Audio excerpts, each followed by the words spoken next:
commencer. Que ça commence, laisse-moi voir. Oui, apparemment, oui. Alors, est-ce que je peux, laisse-moi voir si je peux, oui, je peux partager. Parfait. Parfait. Alors, je disais, l'idée, c'est que... Recording in progress. L'idée, c'est chacun de nous, on peut dire que c'est cette divinité infinie, mais chacun de nous est dans une étape où il a pris la décision de vivre une certaine, en réalité, Kardec l'appelle une ligne de temps, c'est-à-dire des différentes incarnations pour vivre de différents types d'expériences. Et c'est ça l'idée de ce que les écoles d'Orient appellent un peu le concept du karma. Mais en réalité, c'est plus profond, c'est plus ample.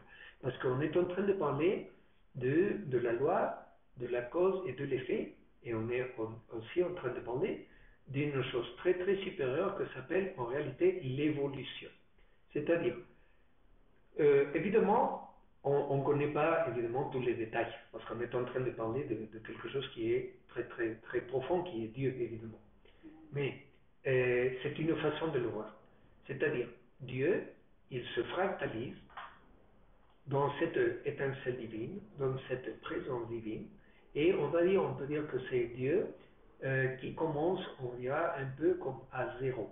C'est-à-dire, ce Dieu en particulier, ce fractal en particulier, à un moment donné, il n'a pas encore acquis d'expérience particulière qu'il peut avoir une mémoire de ce que c'est. Comme je dis, on peut dire, ce piment, il n'est pas fort, mais c'est seulement au moment où on le mange qu'on a vraiment la mémoire de si c'est fort ou c'est pas fort. Si je mange une fruit, je peux parler de ce que c'est cette fruit, mais seulement au moment où je la mange, je saurai vraiment ce que c'est cette fruit. Et elle pourra être agréable ou bien désagréable, ça dépendra de chacun de nous. Alors, c'est ce qu'on est en train de faire. Comment se construit la décision? Parce que de vie en vie, on change et on dit, dans cette incarnation-là, bon, par exemple, je vais être une personne qui va naître dans le continent africain et je vais être de race noire. Pourquoi? Parce que j'ai besoin de connaître ce que c'est de vivre, d'avoir une vie dans ce continent, par exemple peut-être dans la jungle du Congo ou bien dans le désert du Sahara, comme un bédouin, et je décide d'incarner dans un corps d'une personne de race noire. Pourquoi? Parce que Kardec nous explique, il y a différentes races, et chaque race a des subtiles différences dans le domaine de comment elles sont conçues par ce qu'on appelle l'ingénierie biologique. Et on pourra parler plus de ça après. Mais ce qu'il y a, c'est que les différentes races, il y a des différences dans sa façon d'être, dans ses tendances et même dans sa biologie. Alors, dans une incarnation, alors l'étincelle divine, elle décide, bon, dans cette incarnation, je vais décider de naître comme une personne de race noire, et je vais être un bédouin, je vais vivre dans une tribu, dans le désert. Et ça commence à me donner une série de conditions, de façon d'être, de façon de vivre. Il n'y a pas beaucoup d'eau, il n'y a pas beaucoup d'abondance d'aliments, par exemple, la chaleur elle est très très forte, et d'autres choses. Alors, il y a tout un tas de paramètres que je décide, et que c'est de ma convenience, je vais expérimenter ça. Je vais expérimenter ce que c'est de vivre au sein d'une société qui pratique une certaine religion, qui pratique une certaine façon d'être, qui a une certaine gastronomie. et tout un tas de choses. Et c'est de là qu'on commence à parler, par exemple, des traits culturels. La culture française, la culture mexicaine, la culture arabe, la culture chinoise, etc. Parce que ça commence à définir, on peut dire, tout un tas de conditions, de paramètres dans lesquels les gens auront une tendance à, à agir d'une certaine façon. Et alors, l'intention, c'est que je vis cette vie. Évidemment, cette vie, ces incarnations que nous sommes en train de vivre maintenant dans ce monde, dans cet état, dans ce niveau évolutif, il y aura des expériences qui seront de douleur. Parce que c'est ça aussi un peu le but. L'étincelle divine, elle a besoin de savoir qu'est-ce que ça fait mal et à quel degré. C'est-à-dire, nous avons besoin d'expérimenter la douleur pour vraiment connaître ce que c'est le plaisir. Alors, tout ce que je décris, ça a commencé à former, à faire partie on va dire, d'une énorme liste de paramètres, de choses qui vont commencer à conditionner ce que je peux euh, vivre pendant toute une vie. Alors, par exemple, il peut se donner le cas que cette étincelle divine, elle décide, j'ai besoin de savoir ce que c'est, par exemple, de naître mort. Alors, c'est pour ça qu'arrivent des avortements, des femmes qui, soudainement, le bébé, il mord. Soit il naît mort, ou bien il mord même à l'intérieur de la mère. Alors, est-ce que cette mort a été un accident? Non.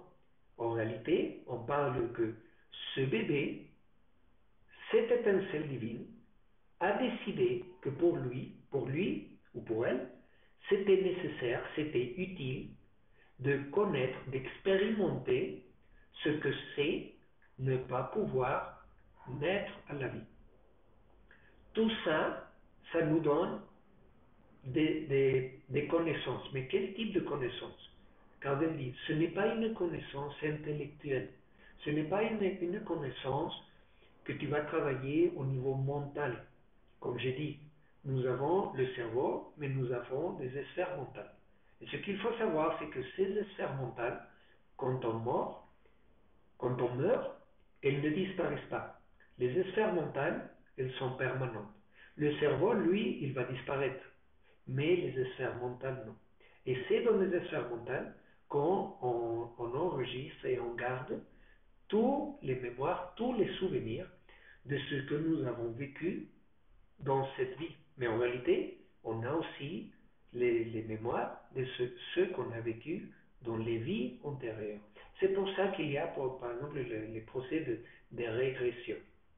Ou bien, il y a même des gens qui, dans certains états, ou bien par accident, ou bien maintenant avec les enfants, ça commence à devenir de plus en plus commun, sans avoir besoin de faire rien en particulier, ils se rappellent déjà ce qu'ils faisaient dans des vies antérieures, dans des incarnations antérieures. On avait, par exemple, j'ai connu une dame qui, au début, elle avait beaucoup de problèmes avec son petit-fils. Il avait à peu près déjà 7 ans d'âge. Et c'est son professeur, sa maîtresse d'école, qui a décidé de parler à elle parce qu'il disait, vous savez, madame, votre fils, le problème, c'est que pendant les cours, il ne veut rien faire. Il ne prête pas attention, il joue toujours, il ne suit pas les cours, il ne fait pas les devoirs. Alors, je pense que c'est important que vous le sachiez. Alors, ils ont commencé à parler avec l'enfant, et l'enfant disait, je n'ai aucun intérêt, c'est pas intéressant pour moi de prendre les cours de géo et tout ça. Alors ils ont allé avec un psy, et le psy il a commencé à parler à l'enfant comme un ami, etc. Et au bout de 4 ou 5 sessions, l'enfant il a dit, bon, je vais vous expliquer ce qui arrive avec moi, mais je vous demande, ne me prenez pas pour un fou. Je sais, maman, que tu veux que je suive les cours de géographie, que j'apprenne les capitales du monde, et les fleuves et tout ça. Et je sais que tu veux que j'étudie les maths et les additions. Mais tu sais, maman, en réalité, ça, je le sais déjà. Si c'est pour avoir une note à l'examen, bon, si tu veux, je peux le faire. Mais la réalité, c'est que je sais déjà tout ça. Parce que ça, je l'ai déjà étudié avant. Et la maman, elle est comme moi avant. Oui, maman, parce que ça, c'est pas ma première vie. Toi, à ce que je vois, tu ne te rappelles pas, mais moi, je me rappelle. Alors, ne vous effrayez pas, s'il vous plaît. Mais moi, ma dernière vie, je n'étais pas dans cette planète. Moi, j'étais dans la planète Mars. Et dans Mars, ils sont beaucoup plus avancés qu'ici à la Terre. Ici à la Terre, vous vous entretuez, et mon papa, il te dit des choses qui ne sont pas vraies, et toi, tu lui dis à papa des choses qui ne sont pas vraies, vous êtes accoutumés à mentir, à vous tuer, etc. Mais là, dans Mars, non, eux, ils s'aiment. Et là, j'ai étudié tout ça, et je l'ai étudié très très vite. Et je sais qu'il y a d'autres vies avant ça. Mais pour l'instant, je ne me rappelle pas de ces vies. Mais je me rappelle de ma vie antérieure. Et tout ça, je le sais déjà. Alors, quand je vais à l'école, je vais pour te faire plaisir, mais c'est pas que je suis vraiment content d'aller à l'école. Et en plus, mes camarades, ils font des choses que je dis, je ne sais pas pourquoi les gens et les enfants, ils aiment à se battre pour une balle ou pour des billes et à courir tous les jours après une balle. Tout ça, je ne comprends pas tout ça. Alors j'essaie de faire le mieux avec mon temps. Alors je regarde par la fenêtre, je commence à parler aux oiseaux, aux arbres, etc. Parce que c'est naturel de parler. Alors évidemment, le si et la maman, maintenant, ils étaient vraiment flippés. Et ils disaient, mon fils, on va devoir le porter à un hôpital, quelque chose, à une psychiatrique, parce qu'il est complètement fou. Mais à un moment donné, l'enfant, il a dit, bon, je savais, je vous avais dit, mais je reconnais que vous êtes en train de flipper. Alors, ce que je vais faire, c'est, je vais vous démontrer que ce que je dis, c'est vrai. Alors, le psy, il était vraiment, vraiment flippé, et il a commencé à dire, apportez-moi un cahier à notes, s'il vous plaît, et vous allez me dire, monsieur le docteur, ce que vous avez étudié, la carrière que vous avez faite, les spécialisations que vous avez faites. Et moi, je vais commencer à écrire des choses qui sont pertinentes à votre carrière, à la psychologie moderne. Et c'est vous qui allez juger si je suis fou ou non. En essence, vous allez me faire un test psychologique. Parce que tout ceci, je le connais déjà. Alors, le psy, il a porté un cahier à écrire et l'enfant, il a commencé à écrire. Il a dit, qu'est-ce que vous avez fait? Bon, moi, je fais de la psychologie ericksonienne. Ah, ok. Dans la psychologie ericksonienne, c'est comme ça et comme ça et comme ça. Il a commencé à écrire et après 2 heures, il a donné le cahier au monsieur et il a dit, lisez-le et vous allez me dire si je suis fou ou non. Et le docteur, il était blanc parce qu'il disait, mon Dieu, cet enfant, il sait encore plus que moi. Il a dit à sa mère, bon, je ne sais pas quel c'est le problème. Ça, je pense que c'est plutôt une question de religion. C'est au prêtre de vous répondre. Moi, je ne veux plus voir cet enfant, mais oui, madame, je peux vous dire, votre fils, il n'est pas fou. Alors maintenant, partez et au revoir et allez, oust, parce qu'il était vraiment flippé. Et après, il a dit, maintenant c'est à la maîtresse, à la madame. Tu veux que je lui démontre que je sais mathématiques? Dis-lui de m'apporter un cahier à notes et je vais écrire des équations mathématiques et c'est à elle de juger si elle considère que c'est nécessaire que je réapprenne à faire des additions et tout ça, parce qu'il avait 8 ans. Et il a commencé à écrire des équations de premier degré, des équations différentielles et tout ça. Et la maîtresse, elle était, oh mon Dieu, mais c'est pas possible. Elle était aussi flippée. Et l'enfant, il est parti de l'école parce que maintenant tout le monde était flippé de lui. Et finalement, la mère, elle a accepté. Elle est partie parler à un prêtre. Et le prêtre, il a dit, votre fils, comment on dit, c'est le diable qui a pris en charge de lui. Et je ne peux pas vous aider parce qu'on a besoin de faire un exorcisme. Et moi, je n'ai pas la valeur, je n'ai pas la force de vous faire un exorcisme. Et la dame, elle a dit, mais de quoi parlez-vous? Il n'est pas possédé par le diable.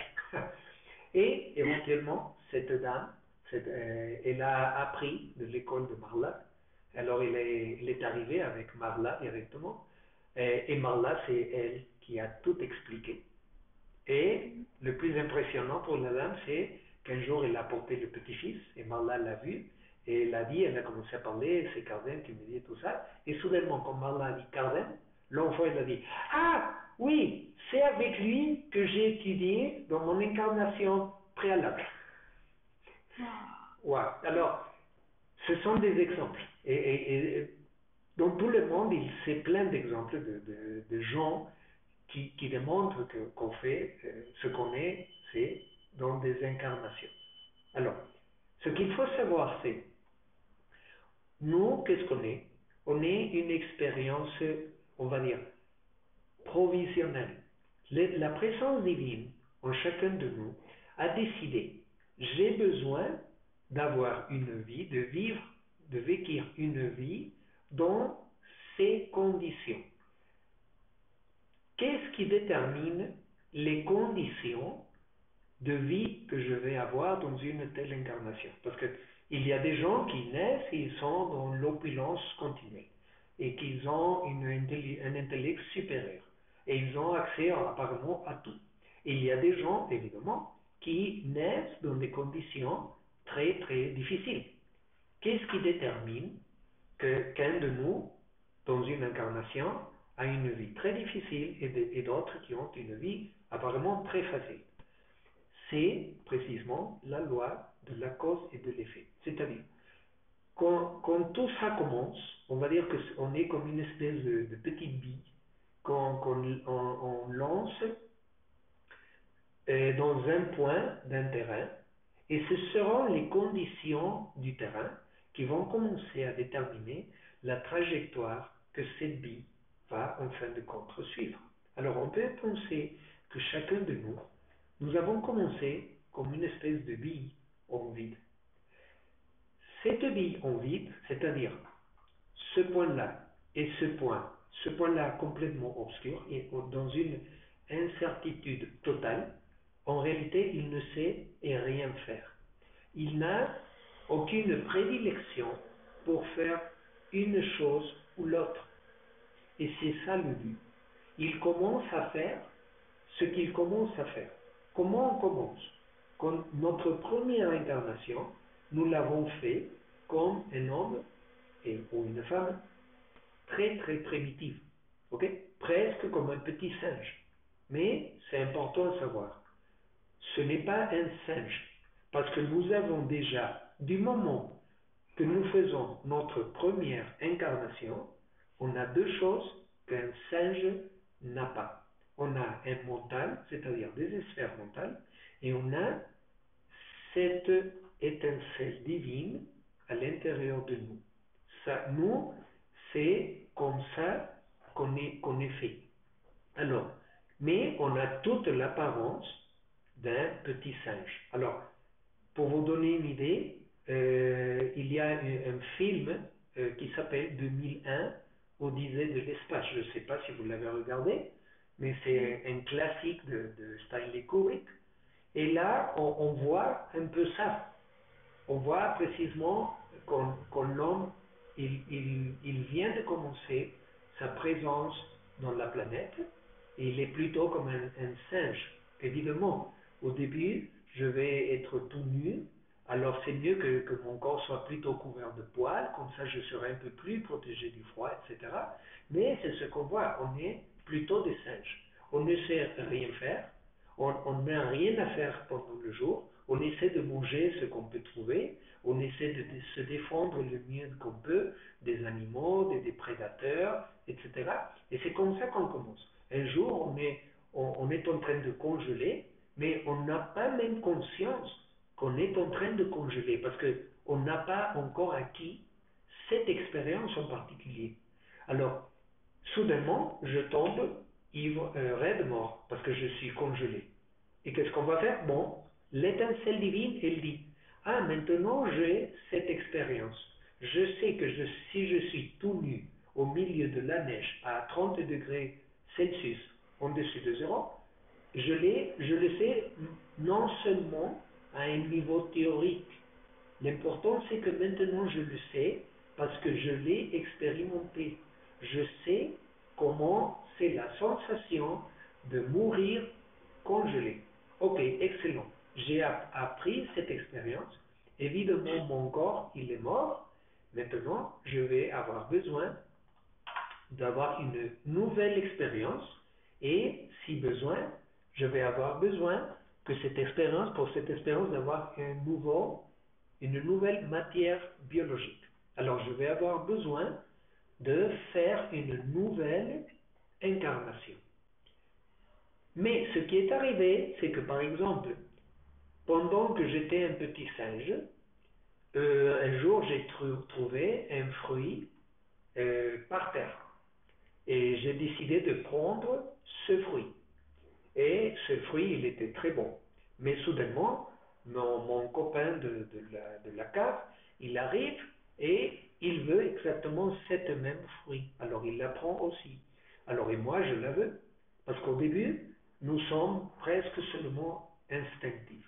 Alors on commence à forcer. C'est à moi la fruit, non, c'est à moi, etc. Je ne parle même pas. Je n'ai pas encore acquis la capacité de me communiquer en parlant ou quelque chose comme ça.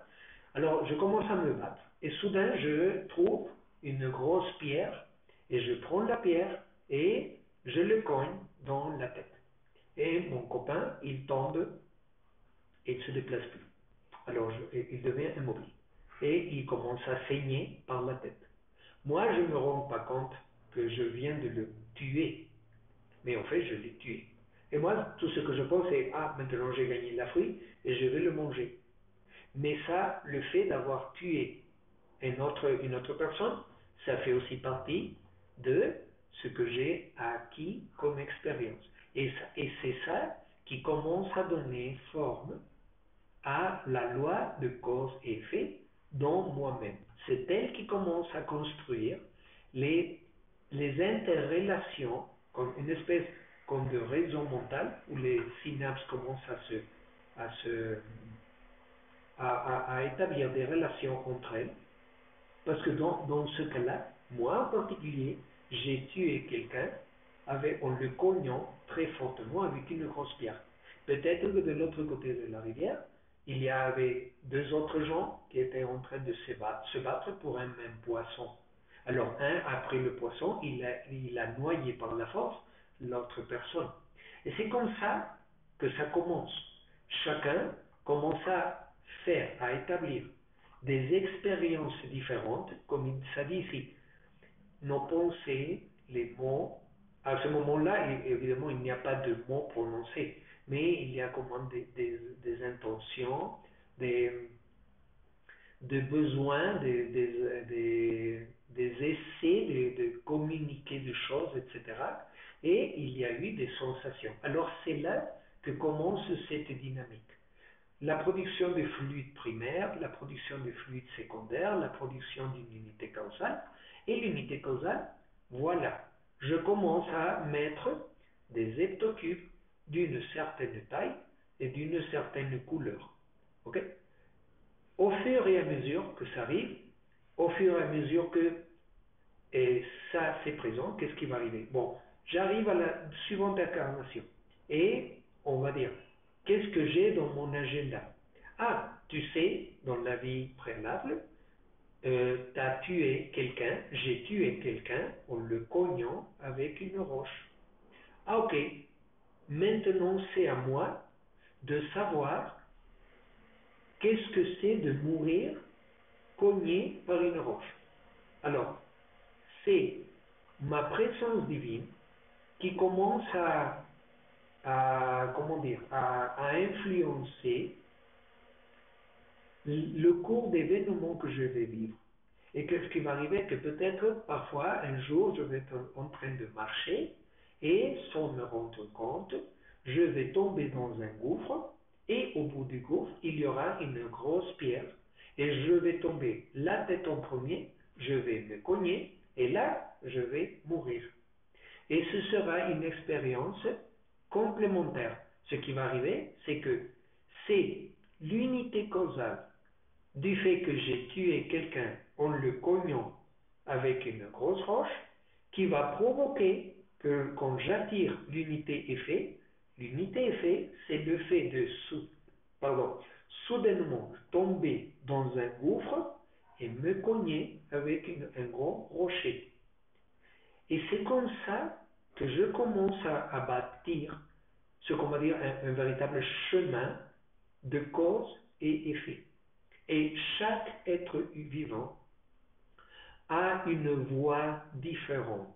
Il commence à construire des différentes unités, de différentes combinaisons. Si on parlait que ceci serait une photo de notre corps causal, il n'y aura jamais deux photos égales dans cette étape de l'humanité. Alors, ce que Kardec nous explique, c'est ce que vous êtes en train de faire, vous, comme membre de cette civilisation, de cette humanité, c'est vous appartenez à un groupe de personnes, c'est un groupe d'à peu près 8,6 milliards d'êtres humains qui ont commencé son étape d'évolution à ce niveau-là à peu près il y a 26 000 années. Qu'est-ce que vous êtes en train de faire? Au fait, le but de toutes ces incarnations que nous avons, primordialement, principalement dans ce monde, c'est pour apprendre quelque chose.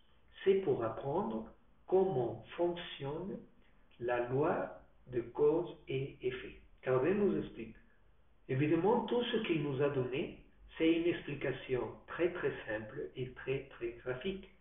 Mais lui, il nous dit, la loi de cause-effet est une loi qui travaille dans le domaine quantique et subquantique.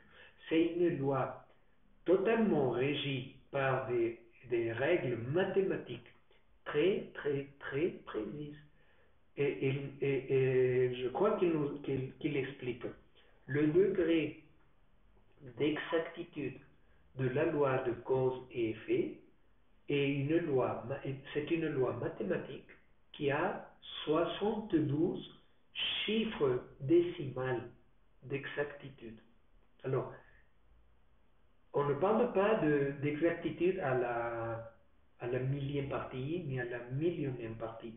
C'est une exactitude de 10 à la moins 72 chiffres. Alors, c'est une loi hyper complexe, hyper complète, et il nous dit, c'est cette loi, on va dire, qui détermine quelle sera la marche particulière, on va dire le sentier particulier que chaque être vivant, depuis une bactérie jusqu'aux êtres humains qui sont les plus complexes êtres vivants qui existent, quel sera le détail du sentier que chacun aura à suivre. Et il nous explique, il n'y a pas deux êtres humains dans tout l'univers qui suivra des chemins identiques. Chaque personne, chaque être vivant est son propre sentier. Et il n'y a pas deux chemins qui sont équivalents. Ce qu'il faut comprendre, c'est ça. C'est dans ces conditions, on va dire dans cet angle de création, qu'est la présence divine universelle, mais qui se manifeste dans cette personne en particulier, dans chaque personne en particulier, c'est dire, dans cet aspect-là, comment marche la loi de cause et effet. Mais il faut comprendre, ce n'est pas de le connaître au sens mathématique de la loi. Parce que ça, la présence divine, elle le connaît. S'il y a quelque chose que la présence divine sait, c'est il est un mathématicien. Et il est un mathématicien de degré infini. Il est omniscient. Il connaît au juste moindre petit détail tous les détails de comment fonctionne cette loi. Mais, on va dire, à niveau théorique. Un autre exemple que je donne, on va supposer un pilote d'avion. Une personne, il veut être pilote d'avion. Alors, qu'est-ce qu'il fait? Il s'inscrit à l'école et il prend les cours pour apprendre comment voler un avion. Ok? Et à un moment donné, qu'est-ce qu'il y a? Il va partir dans un simulateur. Et les simulateurs sont ces grandes cabines qui sont identiques à l'avion, à l'intérieur d'un avion, mais c'est un simulateur. Il est monté sur un bras qui peut faire tous les mouvements et simuler tous les mouvements que peut faire un avion. Et alors il commence à faire la pratique. Il commence à savoir, bon, ma théorie me dit, je dois commencer à pousser ce levier, à pousser ce bouton, je regarde l'altimètre, la vitesse du vent, etc. Et je commence à acquérir quoi? Une expérience, mais c'est plutôt comme une expérience corporelle. L'intention, c'est quoi? C'est, comme on dit, acquérir les 10 000 heures de vol. Ok? Comment il va les acquérir? Parce qu'éventuellement, il va dire, bon, maintenant, tu ne pars plus dans un simulateur. Maintenant, tu montes dans un véritable avion et tu vas voler l'avion. Et c'est à ce moment-là que les choses changent, parce que c'est pas que si dans un simulateur, je m'écrase, bon, c'est une simulation. Mais si je m'écrase dans l'avion, ce n'est pas une simulation. Maintenant, je vais expérimenter m'écraser dans l'avion et peut-être écraser 300 passagers et ils vont devenir tous morts. Ok? Alors, c'est ça l'étape que nous sommes en train de vivre. Acquérir la capacité, on va dire directement à un niveau corporel. Par exemple, si j'apprends à conduire une voiture, qu'est-ce qui arrive? Les premières fois, les premiers essais, je dois tout le temps me rappeler, ah oui, je bouge le levier pour mettre les différentes vitesses, la deuxième, troisième vitesse. Pour démarrer, je mets première vitesse. Pour augmenter la vitesse, je commence à augmenter les vitesses. Et j'ai une pédale qui est le frein, j'ai une pédale qui est l'accélérateur. Et peut-être que la première fois, je flippe et je me trompe. Et au lieu de pousser le frein, je pousse l'accélérateur et je cogne la voiture qui est devant moi. Mais c'est déjà une expérience. Si je continue à pratiquer, qu'est-ce qui arrive? À un moment donné, je peux même répondre à un appel dans mon portable, je peux écouter la radio et en même temps, d'une façon automatique, je conduis la voiture. Alors, quel est le but de conduire une voiture? De me transporter et de préférence d'arriver sain et sauf, moi et la voiture, dans ma destination. C'est pour ça que j'apprends à conduire une voiture. Ce que je ne veux pas, c'est m'écraser dans la voiture. Qu'est-ce qu'on est en train d'apprendre ici? On est en train d'apprendre comment marche la loi de cause-effet, parce que ce qu'il faut savoir, c'est que n'importe ce que chaque être vivant fait, en fin de compte, l'expérience finale, on va pouvoir la classifier dans une de seulement deux expériences, deux types de catégories d'expériences qui existent. Et ça, c'est valable ici à la Terre, ou en Mars, ou à Alpha Centauri, ou de l'autre côté de l'univers. En fin de compte, toute expérience, quelle que soit l'expérience en soi, elle va nous apporter une et seulement une de deux qualités possibles. Soit c'est une expérience qu'on vit en amour et en plaisir, soit c'est une expérience qu'on vit dans la peur et la douleur. Alors, c'est ça le but, c'est ça l'intention de l'étape, parce que Gaudium nous dit, vous comme humanité et chacun de nous, en réalité, nous sommes en train de vivre une étape de quelque chose de très grand, qui est en réalité c'est infini, qui s'appelle l'évolution.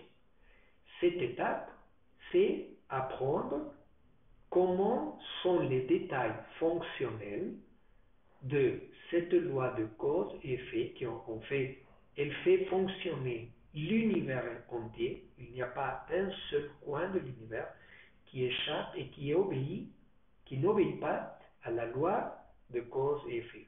Et ce qu'on est en train de faire, c'est d'apprendre les détails pour être sûr de quoi?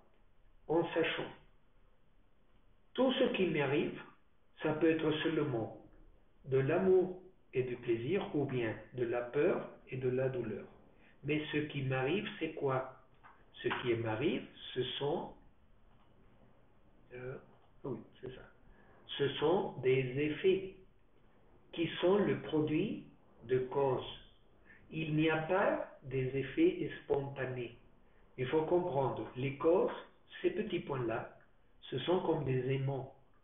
C'est eux qui attirent l'unité effet pour produire l'expérience et de ça obtenir une évolution, c'est-à-dire acquérir une conscience. Quelle est la conscience qu'on est en train d'acquérir? À savoir, si je fais ceci, le résultat sera du plaisir et de l'amour. Ah, ça c'est excellent. Si je fais par contre ceci, tôt ou tard, ce qui arrivera pour moi, c'est de la douleur, et ça me fait de la peur. Alors j'apprends une forme d'intelligence qui va automatiquement me dire, fais ça, parce que ça va t'apporter de l'amour. Ne fais pas ça, parce que ça va t'apporter de la peur. Alors quand on nous dit, ça, ce n'est pas une chose que le mental peut processer. Parce que même si le mental, il a une capacité infinie d'opération, le mental a besoin quand même d'un certain temps pour décider quoi faire. Et l'intention, c'est d'avoir comme une espèce d'intelligence. En réalité, c'est une intelligence. C'est ça la conscience. On va parler, c'est bon, quand même le nom, la conscience. Pour l'expliquer, moi, ce que je dis, c'est, on va dire que c'est l'intelligence universelle en action pour éviter de nous faire souffrir. La chose, c'est que la loi de cause-effet, elle obéit à une action qui s'appelle la loi de la diversité. C'est-à-dire, si j'ai une unité causale, quel est le nombre de possibilités d'attirer différentes unités effets? C'est-à-dire, si j'ai fait quelque chose, on va supposer, dans une vie, je tue accidentellement quelqu'un. Ok, par exemple, j'étais un mousquetaire et je me suis battu pour une femme avec un autre mousquetaire pour son amour. Parce qu'à cette époque, c'était très typique, ça faisait de l'honneur. Et j'étais bon avec l'épée et j'ai tué mon agresseur. Qu'est-ce qui va arriver? Bon, maintenant tu as une unité causale dans ton corps causal qui va commencer à attirer quoi? Qu'est-ce que je dois vivre? En théorie, c'est être tué aussi par une épée. Normalement, une situation comme ça, c'est comme ça que ça va arriver. Mais on va supposer que je ne tue pas quelqu'un en me battant en duel, mais que dans une guerre, je fais éclater tout un entrepôt de munitions et je tue tout un régiment de soldats des ennemis. Et je tue 2000 soldats. Alors, une possibilité, c'est, ok, maintenant tu sais, tu as produit non pas une unité causale, mais tu as produit 2000 unités causales. Chacune, elle dit, ayez la faveur de me tuer avec une balle. Alors, oula, ça va prendre du temps. Parce que si tu dois mourir par une balle 2000 fois, ça va être difficile que tu puisses mourir 2 fois dans la même vie par une balle. Normalement, on te tire une balle et tu es déjà mort. Alors, on doit recommencer. Et là, ce serait un peu l'effet du yo-yo. Le jouet qui tombe, qui va et monte et descend, monte et descend. Ça, ce serait une perte énorme de temps. Parce que, quand même, j'ai des choses aussi, des vertus dans ce que j'ai fait. Il y a des choses utiles. Alors, Évidemment que c'est pour ça la loi de la diversité. Parce que oui, une possibilité, bon, tu sais, maintenant tu vas devoir vivre et mourir 2000 fois en être tué par une balle. Mais tu sais, on peut accélérer ça un peu et quand même tu peux faire beaucoup de choses bonnes. Parce que ce que tu peux faire, c'est plutôt que dans une autre vie, dans une autre vie, tu vas incarner par exemple comme un docteur.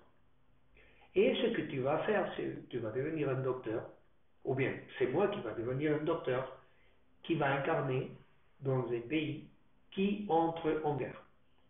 Et ma vocation me dit, il y a quelque chose en moi qui me dit, pour aider tes frères, tu vas, tu vas rentrer dans l'armée comme médecin. Et ce que tu vas faire, c'est, pendant 3 années de guerre, tu ne vas jamais mourir, mais la possibilité que je vais te donner, c'est que tu vas sauver des gens qui ont reçu une balle, mais c'est toi qui vas les sauver. Et c'est une façon, c'est une équivalence. Parce que maintenant, c'est pas que tu meurs par une balle, mais ce que tu vas faire, c'est éviter que d'autres personnes qui ne doivent pas mourir par une balle, elles vont avoir une opportunité de continuer à vivre grâce à que tu es un médecin et tu sais le faire. Et ce que ça va te donner, c'est l'énorme opportunité et l'énorme gratification d'expérimenter précisément une expérience non pas de douleur, mais d'amour. Parce que sauver la vie de quelqu'un, c'est évidemment un acte d'amour. Okay? Alors, cette fois-ci, qu'est-ce qui va arriver? On va avoir l'opportunité, tu vas sauver 2000 soldats, civils, enfants, des femmes qui souffrent une guerre, mais tu vas très sûrement aller au-delà. Parce que peut-être que tu ne vas pas sauver 2000 personnes. Peut-être que dans ces 3 années de guerre, tu vas sauver peut-être que 10 000 personnes. Et c'est là qu'entre plutôt ce qu'on va appeler le concept du dharma. Okay? Karma et dharma, c'est plutôt, les termes sont devenus un peu comme mixés, comme, on va dire, comment dire, oui, confondu, c'est ça le mot, un peu confondu avec les âges. En réalité, on parle de loi de cause-effet, c'est ce que je viens d'expliquer. C'est ça, un peu la vision, on va parler plus énergétique que quantique. Si on parle de karma et dharma, on est en train de dire karma, c'est un mot sanskrit qui, en essence, veut dire l'évolution s'arrête.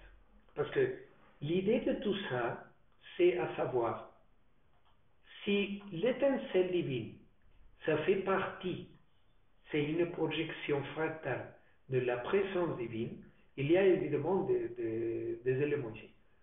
Si la présence divine, c'est Dieu, pour Dieu, c'est impossible à souffrir. Pour Dieu, c'est impossible de se tromper. C'est à nous de nous tromper. C'est à nous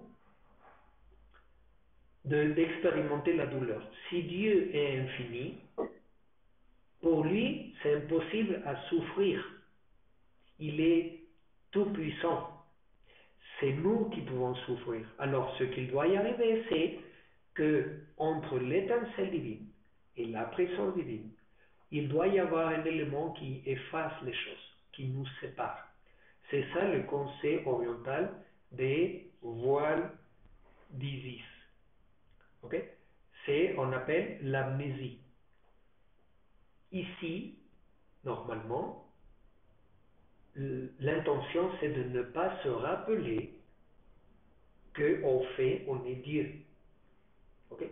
Parce que Kardec nous dit, si tu étais déjà Dieu, si tu manifestais dans cet espace-temps sa toute-puissance, est-ce que tu peux concevoir qu'une balle peut te tuer?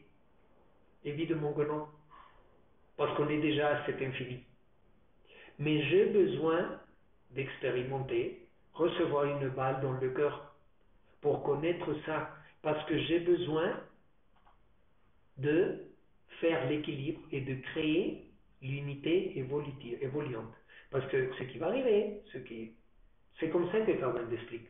Ce qui arrive, c'est que Dieu, c'est une présence infinie qui, surtout, on doit dire, c'est pas tant qu'il soit Dieu, c'est qu'il est le Créateur. Et Carmen nous explique ce qu'il nous explique, il nous dit, je vous explique ce que nous savons de Dieu, parce que nous-mêmes, nous ne savons pas ni qui, ni au fait, quoi, qu'est-ce que c'est Dieu.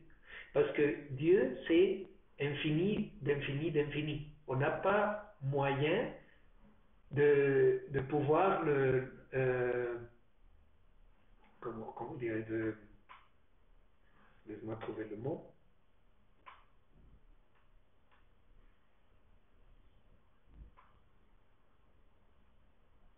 Oui, d'englober tout. Ce qu'il nous dit, c'est quand on finit cette étape, quand on a fini de transformer en lumière tous ces milliards et milliards de points qu'on a ici, quand tout ça c'est fini, notre étincelle divine, elle devient aussi lumineuse que la présence divine qui est au-dessus.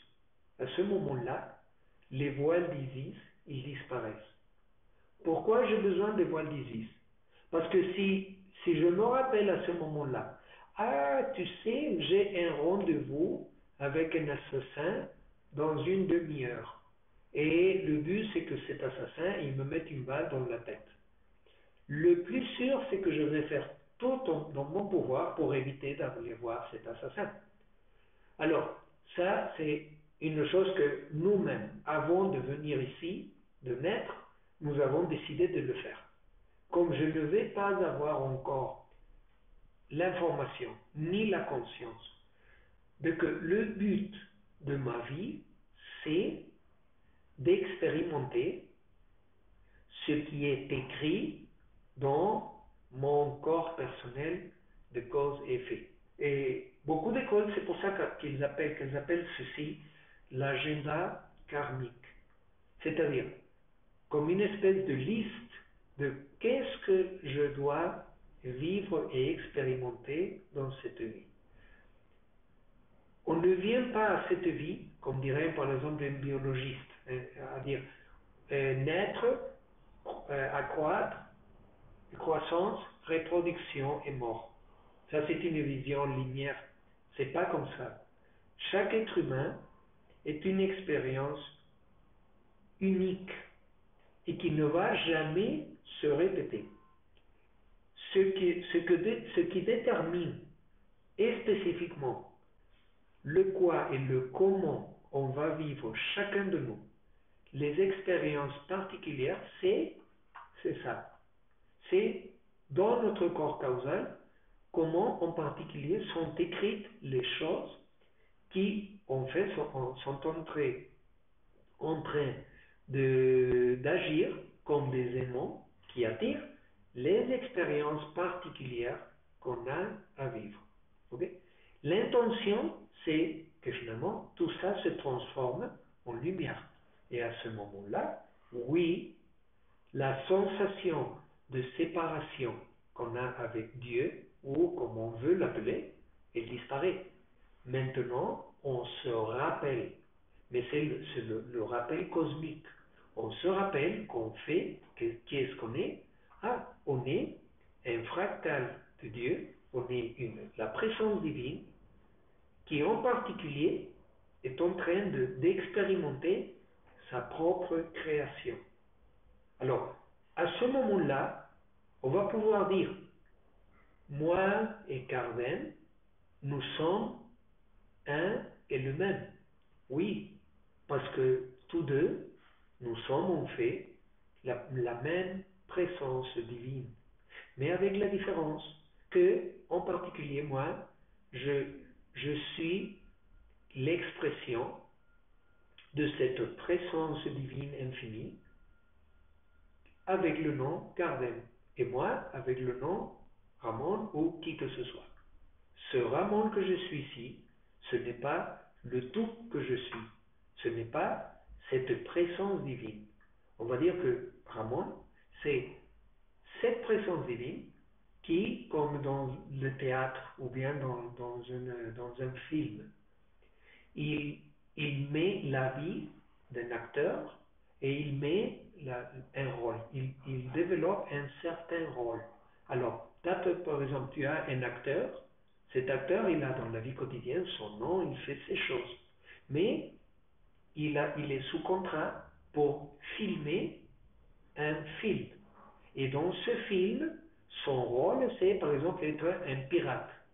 Et ce pirate, il n'a pas un œil et il manque une jambe.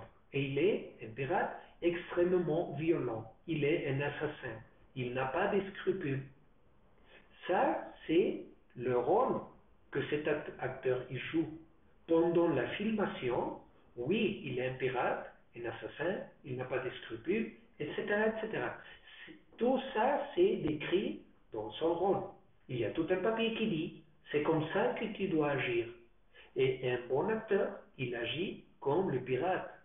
Ok? Mais quand la filmation, quand le tournage il a fini, et que cet acteur il revient dans la rue, ce n'est plus Barberousse, c'est machin chouette. Et cette personne, il n'est pas un assassin, une personne sans scrupules, etc., etc. Là, c'est un peu la même chose. Okay? On est tous, chacun de nous, une présence divine, quand même l'appelle le surmoi ou bien l'être supérieur. L'être supérieur, on va dire que c'est comme une espèce d'émanation de Dieu. Cet être supérieur, lui, oui, il est lumière, il a un corps, il a une présence, il habite dans une certaine dimension, etc. Pour beaucoup, on pourrait dire que c'est le ciel personnel, si vous voulez, on peut l'appeler comme on veut. Et nous, ce qu'on est, c'est cet être supérieur qui a décidé, par besoin évolutif, d'incarner dans cette vie, mais de jouer le rôle d'une certaine personne, de Véronique, de Sophie, de Ramon, etc. Pour vivre certaines expériences qui vont nous aider à chacun de nous à transformer des heptocubes qui sont dans une certaine couleur ou franchement noirs pour les transformer dans de la lumière. Qu'est-ce qui arrive à ce moment-là? À ce moment-là, ce qui arrive, c'est que la présence divine, l'être supérieur, il peut dire, ah bon, tu sais, j'ai fini cette étape de mon apprentissage. Quelle étape je finis? Maintenant, j'ai, comme le pilote, j'ai arrivé au niveau où je peux automatiquement manipuler et voler l'avion. Et j'ai pas besoin, c'est une façon automatique. Chaque acte que je fais, je sais que c'est fait pour mener l'avion à bon destin sans qu'il y ait aucun problème. Nous, ce qu'on est en train d'apprendre, c'est à comment régir, gérer nos décisions et mes actes de telle façon que n'importe quel acte que je fais aujourd'hui, jamais, jamais de jamais, je ne vais souffrir douleur ni peur comme conséquence de ce que j'ai fait. Pour donner un exemple plus mondain, je sais que si je mange beaucoup de sucre, je peux me causer une diabète type 2. Mais à un certain moment, je n'avais pas cette conscience. Peut-être que je l'écoutais. J'écoutais des recommandations qui disaient limiter la consommation de sucre parce qu'il y a une relation entre la consommation et la diabète. Et moi, je disais, ah bon, c'est bien. Passe-moi une autre donnée, s'il te plaît, parce qu'ils sont très bons. Je vais manger un autre bonbon. Mais à un moment donné, je me produis une diabète. mon pancréas, il dit, je ne peux plus avec tout le taux de sucre que tu manges, je développe une diabète. Éventuellement, je rentre dans un coma diabétique et peut-être que je meurs de la diabète. Maintenant, j'ai acquis la conscience, parce que maintenant, je l'ai vécu en matière. J'ai vécu le fait d'avoir de la diabète, que ma vision elle commence à décroître, qu'il y a le pied diabétique, il y a tout un tas de problèmes, une dégénération de ma santé, et finalement, je finis mort. Maintenant, je comprends. Ah, c'est pour ça qu'on me disait de ne pas manger trop de sucre. Mais ce que je veux dire, c'est pas une connaissance intellectuelle. On va dire c'est une connaissance émotionnelle, sentimentale, corporelle, c'est tout un tas de choses. Ça, quand on dit ça, c'est de la conscience. Alors, dans une vie suivante, ça, c'est une connaissance qu'on a déjà. Et maintenant, peut-être on dira, si on n'est pas conscient de tout ça, on dira, bon, tu sais, moi, depuis que je suis tout petit, le sucre, il ne m'a jamais appelé tant que ça. Je mange tout un petit peu, mais très facilement, je suis saturé et je ne veux plus manger du sucre. Et pourquoi tu ne le manges pas? Ben, je ne sais pas, mais je n'aime pas tant que ça. Parce qu'il y a déjà une conscience. C'est dans beaucoup de dessins animés, tout ça. Et par exemple, on voit l'histoire de Pinocchio. Vous vous rappelez Pinocchio? Et il y avait un petit criquet qui disait tout le temps, non, Pinocchio, ne fais pas ça, ne fais pas ça. Ça, c'était quoi? C'était la voix de sa conscience. Il y a beaucoup de dessins qui montrent, par exemple, une personne qui doit prendre une décision et ils mettent des dessins. Un petit diablotin et un petit ange. Et le diablotin qui dit, oui, oui, fais ça, fais ça, fais ça, range-toi. Et il y a le petit ange qui dit, non, ne fais pas ça, parce qu'il y aura un châtiment. Il y a, d'une certaine façon, il y a un essai d'explication de dire, ne fais pas ça. En réalité, c'est quoi? C'est la voix de la conscience. C'est le degré de cette intelligence consciente de la présence divine qui est déjà présente ou non à notre intérieur. Alors c'est pour ça qu'on dit plutôt, parce qu'on peut dire qu'il y a des gens très intelligents, mais peut-être qu'ils ne sont pas conscients. Et on le voit partout. Par exemple, il y a des gens qui sont très très puissants dans le monde. Il y a des politiciens, des chefs d'entreprise, etc. Évidemment qu'ils sont intelligents, mais ils n'ont pas de conscience. C'est différent. La conscience, c'est comment se trouve ceci, ce processeur. Et ce qui est très important à savoir, c'est que c'est mes causes qui déterminent ce qui m'arrive. Okay?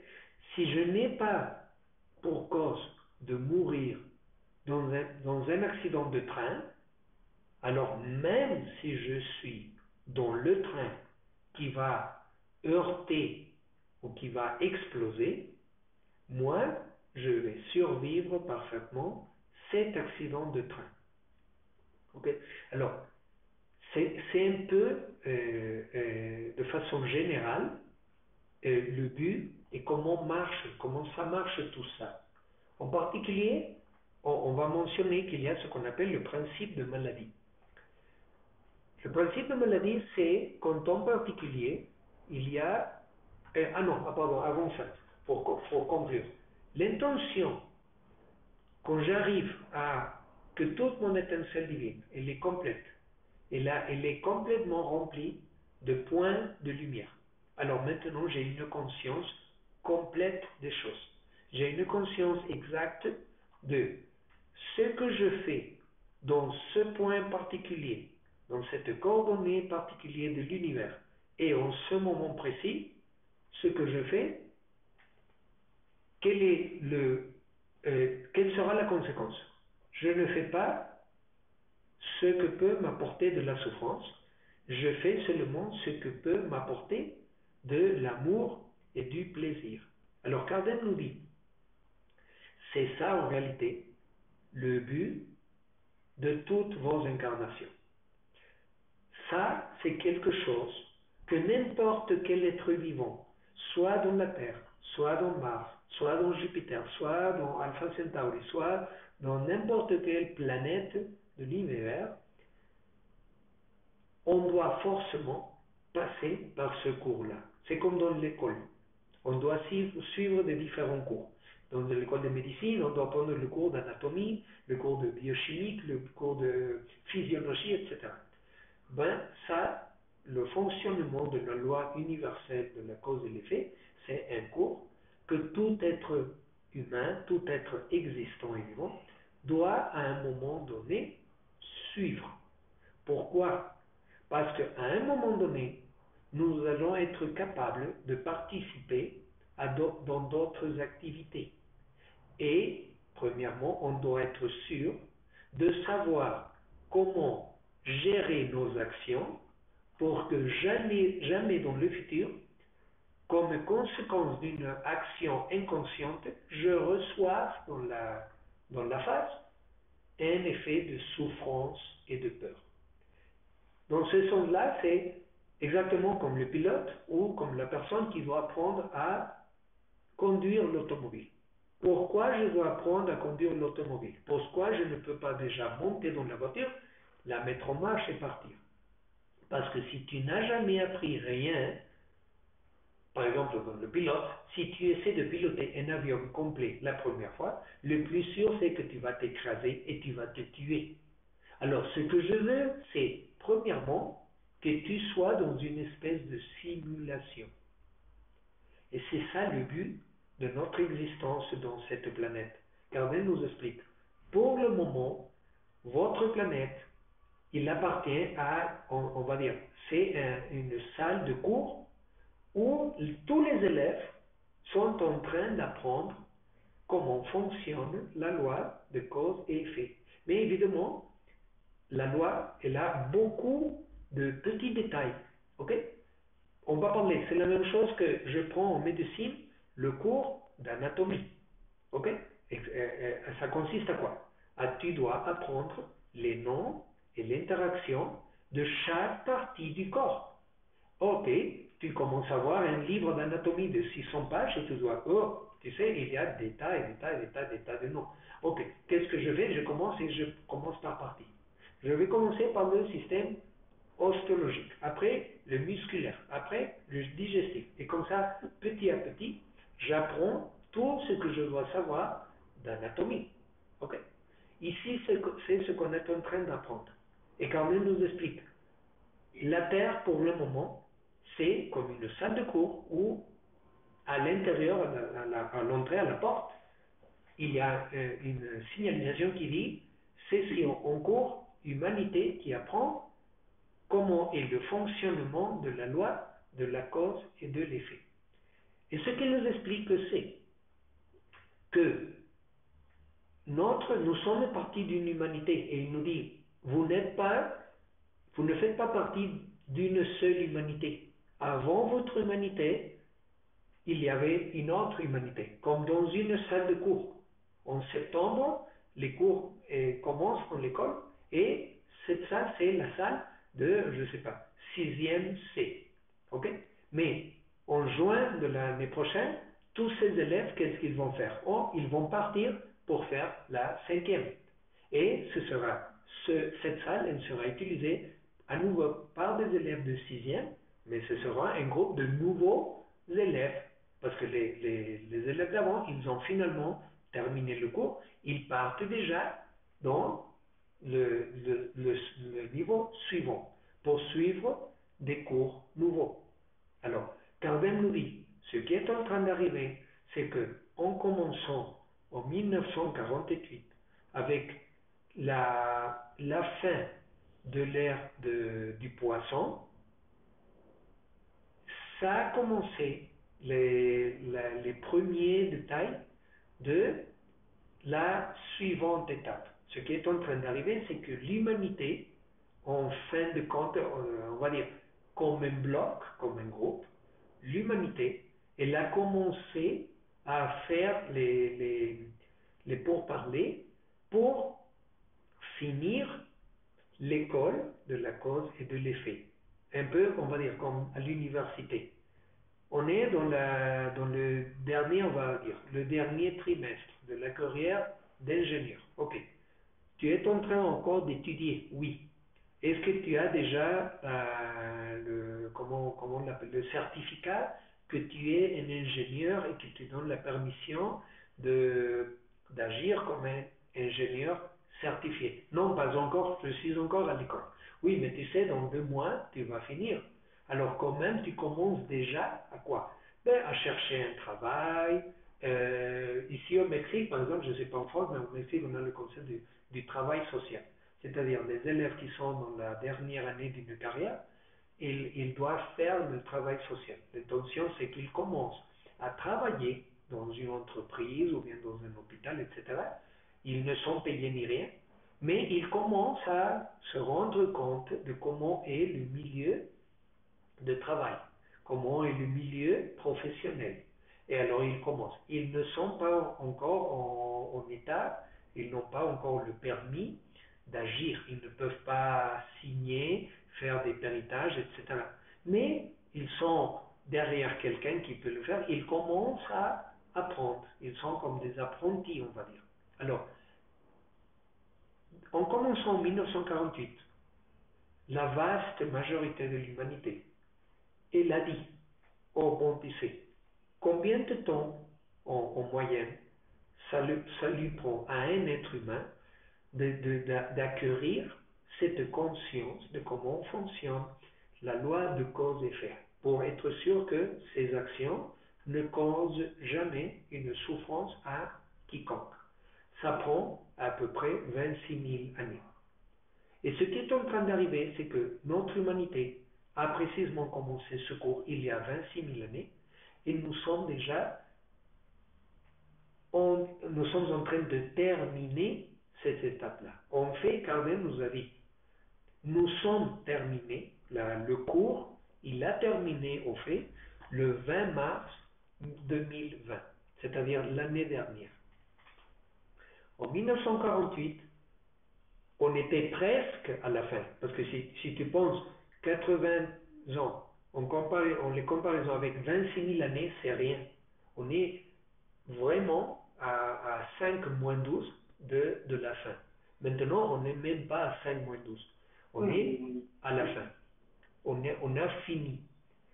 Ça veut dire qu'on est déjà dans le temps, on est prêt pour commencer la suivante étape. Qu'est-ce qui arrive quand une personne, un être humain, finalement il acquiert cette capacité automatique, sans même réfléchir, d'agir sachant qu'il ne va pas causer de problème à n'importe qui. Ce qu'on acquiert, c'est une vertu très importante, dont parlent les religions, qui est la vertu de la compassion. Carmen nous dit, la compassion, c'est comme la première étape, c'est le premier échelon à expérimenter l'amour. Parce qu'il nous dit, connaître un être humain, il arrive à ce stade-là, où son étincelle divine, où son corps causal est comme ça, où il n'y a plus de tâches. Maintenant, cette personne, ce qu'elle a fait, c'est elle a acquis la capacité d'être compassive, c'est-à-dire de vraiment percevoir ses besoins et les besoins des autres. Ça, c'est le premier pas pour commencer. Ce qu'on va dire, c'est le prochain cours. Et le prochain cours, c'est quoi? C'est comprendre comment fonctionne la loi de l'amour.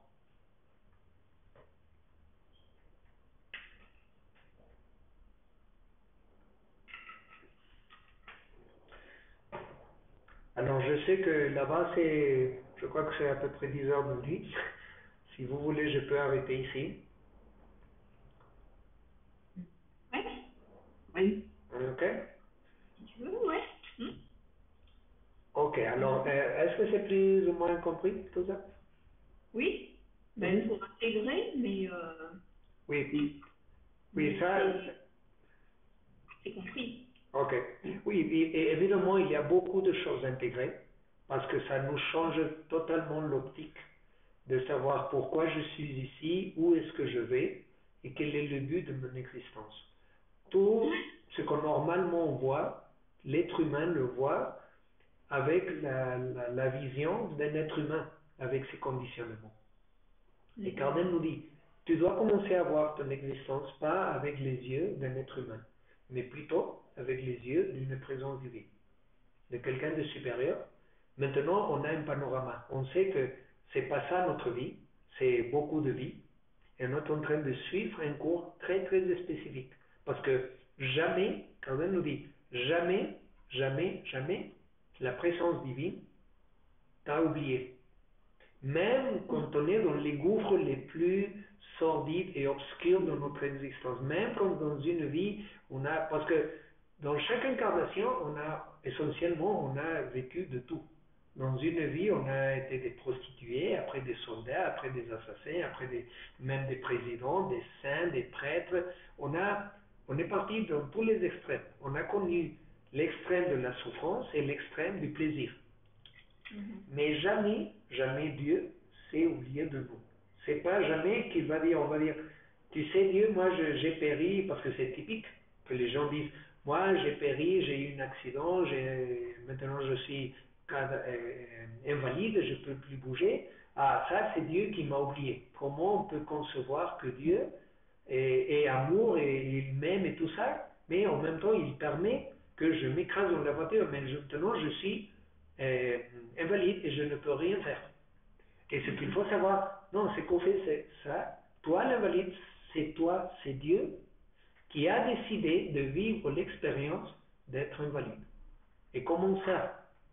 Ben, c'est la conséquence de que un jour, tu as été la cause de que quelqu'un devienne invalide. Ok? Alors, une chose importante à savoir pour finir, c'est s'il y a tant de combinaisons. Si, par exemple, j'ai l'option de devenir invalide dans une vie parce que j'ai causé qu'une personne soit invalide. Okay. Est-ce qu'il y a une autre façon de vivre ça? Oui, bien sûr. Parce que peut-être qu'au lieu de que tu deviennes invalide, peut-être que tu deviens un neurologue qui développe une technologie d'implantation de nerfs artificiels qui aide à marcher aux gens qui ont eu un accident. Et maintenant, comme j'avais dit avant, c'est pas que une vie pour une vie, comme ce qu'on appelle dans la Bible la loi de l'œil pour l'œil, la main pour la main. Okay? Non, je te donne une meilleure option. Tu développes cette technologie et maintenant cette technologie, c'est un appareil qui se vend par milliers et maintenant c'est toi qui as sauvé des milliers de personnes de devenir invalide. Qu'est-ce qui détermine une option ou l'autre? C'est une autre loi de la cause et l'effet qui s'appelle la loi de la miséricorde. C'est-à-dire, la présence divine, elle fait une espèce de budget, de balance. Elle dit, bon, tu sais, tu as causé ça, tu as causé cet accident, etc. Mais aussi, tu as fait ça dans une autre vie qui a été très très bien. Ok, ce que je vais faire, parce que, comme je dis, tous ces points-là, ça peut être des unités effets qui nous causent, qui nous produisent de la souffrance, mais évidemment, on a beaucoup de choses quand on a fait des choses bonnes et qui vont nous attirer des expériences d'amour et de plaisir. C'est la présence divine qui détermine. Oh, tu sais, toi, tu devrais, par exemple, dans ce monsieur-là, ici par exemple, cette tâche-là, ah, tu sais, ça c'est un accident qui va causer l'amputation de ta jambe.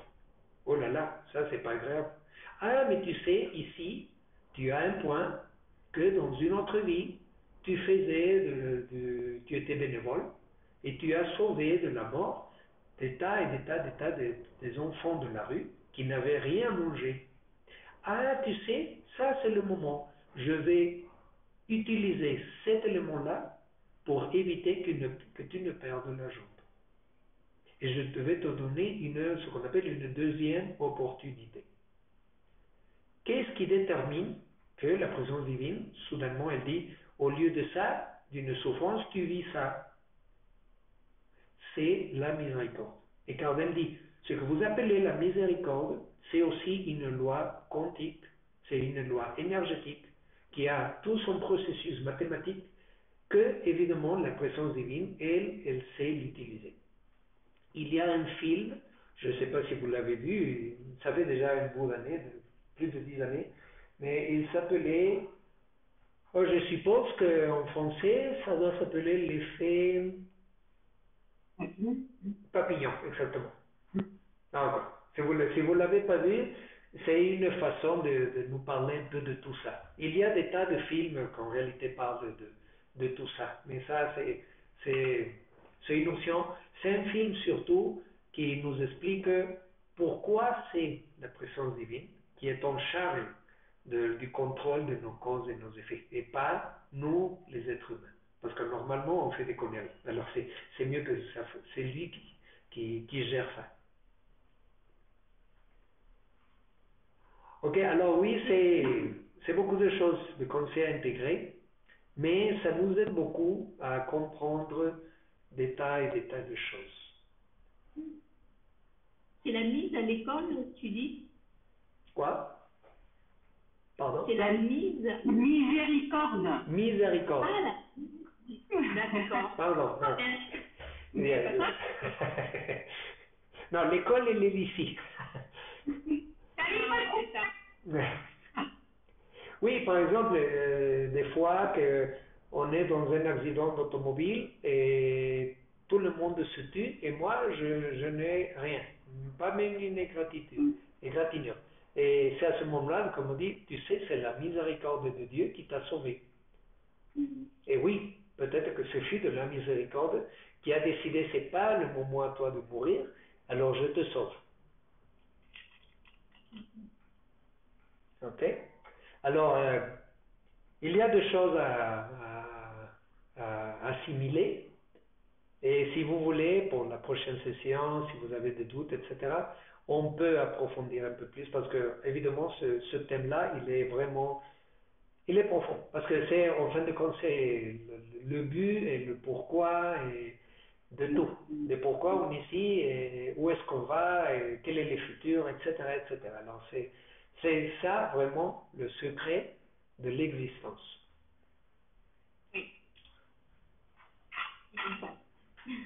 Ok? Alors, je vais arrêter